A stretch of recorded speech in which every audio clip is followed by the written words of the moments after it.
Le bon marchand ne pensait pas comme ses filles. Il savait que la belle était plus propre que ses sœurs à briller en société. Il admirait la vertu de cette jeune fille, et surtout sa patience.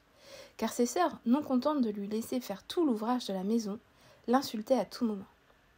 Il y avait 1 an que cette famille vivait dans la solitude, lorsque le marchand reçut une lettre par laquelle on lui annonçait qu'un vaisseau sur lequel il avait des marchandises venait d'arriver sans encombre.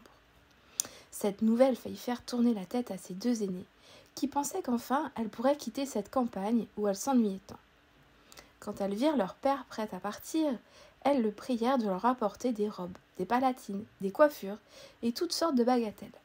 La belle ne lui demandait rien, car elle pensait que tout l'argent des marchandises ne suffirait pas à acheter ce que ses sœurs souhaitaient.